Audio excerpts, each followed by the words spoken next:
Hello everyone, this is Dr. Wang. I teach at Weber State University. In this series of videos, I am going to perform all 24 Chopin Etudes and also to share with you some of my findings of the solutions of the technical problems that everybody has to face. Today we're going to explore the possible solutions for Opus 10 number 2, the A minor etude. So for this notoriously difficult etude, everybody has to face the problem of having a lot of tension in their forearm and will not be able to keep up with the tempo, also to keep up with the accuracy towards the end. The reason to cause the tension I think has two main reasons. Number one is because somehow we have to lift our fingers pretty high to play the chromatic scale. Let me rephrase, not to lift very high, but just to lift a little bit is bad enough to cause our tension here. If you're curious, we can try to lift our fingers as high as we can and to hold this part of your forearm. You can feel like there's the tendon getting the tension. It's an uncomfortable position to be at. But why do we have to somehow lift our finger? Because of this natural graph of the keyboard, the black notes are higher. So when we go to the black notes from the white note, we somehow have to lift our fingers. How do we solve this problem? Or how do we minimize the harm that this thing, the lifting finger causes? You know, when we look at sports, for instance, I think I can say this because I am Asian, but usually Asian, the race is not very good at running or short distance running. Usually when you see the final of the Olympics, you see 8 tracks of the finalists. I think all of them usually are African American. But one year in 2004, there is this Chinese athlete Liu Xiang who won the gold medal of the Olympic in the short distance running of 110-meter hurdle running. And I was very young back then. Of course, was very happy about the result. For the first time, Asian won a short distance running. I was like, why didn't he try the 100-meter? That's the most popular one, right? Be like Bolt. However, I didn't realize, but it's the technique that Liu Xiang has when he jumps the hurdle that helped him to win. The hurdle is, I don't know how exact high it is, but for a sport like that where only I think the world record is about 12 seconds. So every little bit of time counts. If you jump a little higher than the hurdle, then obviously you waste time. But if you didn't jump quite high enough, you might get tripped over, or it might stop your momentum. So if we take a closer look of how he did it, he jumped exactly the same height, not a bit higher, not a bit lower, so that he was able to always, after a couple of hurdles, be ahead of the other competitors. We can think of that analogy here. We should not lift our fingers higher than we're supposed to be, but the bare minimum, and a little bit of saving energy. Every bit counts.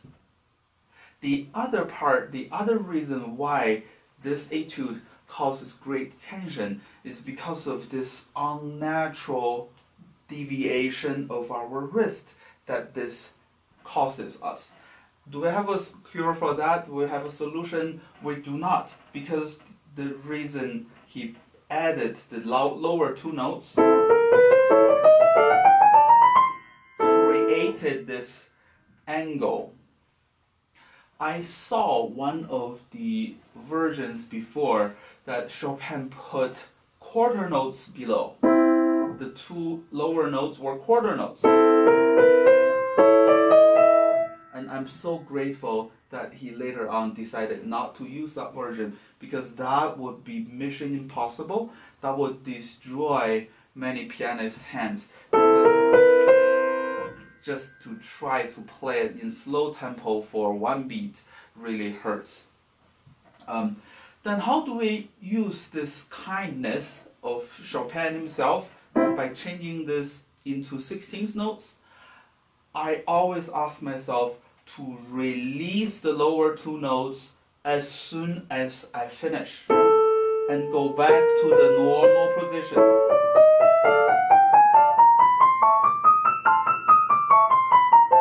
So at least 75% of the time our hand is in a comfortable position. Okay, a couple of other things that I want to share with you guys. The opening is not the most comfortable, but it's not as bad, because the direction of our hand doesn't change very often, right? The first 5 beats, it goes up, and then it goes down. But in measure 27, actually it goes from measure 19. It's more difficult because the reflection of the direction is more and more frequent. And why will that cause trouble? Because our hand needs to stay in a specific angle when we go up, and we need to change to another angle when we go down. So when I go up, my wrist is actually a little bit pointing towards my torso, but when I go down, my wrist actually has to go a little bit sideways. So here, this amazing Neapolitan 6, watch that. But here we have to make sure we remember and we consciously change our wrist angles. One of the most difficult measure is measure 29. And for a very bizarre reason, right? It's all going down, so in terms of the direction, it's not that tricky.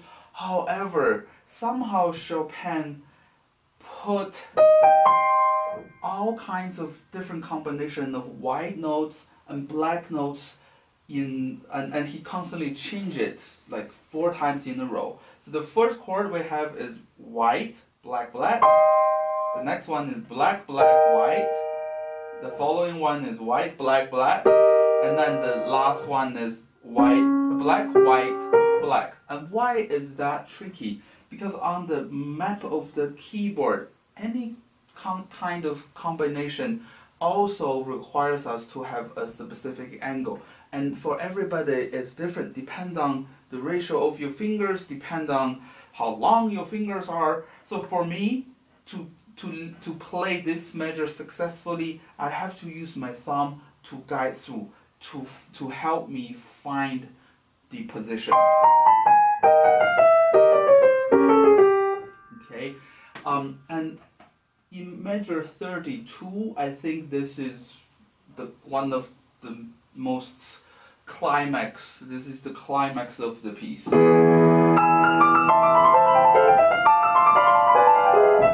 Interestingly enough, Chopin did not put forte or fortissimo, but this part is the highest, and then it takes 3 diminuendos to go back to this.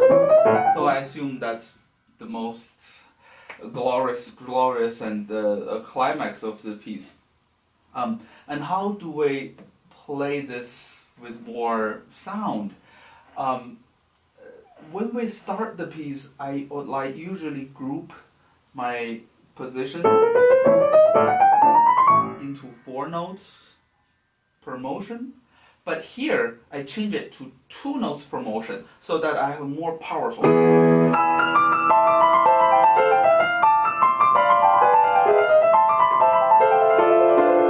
Compared to,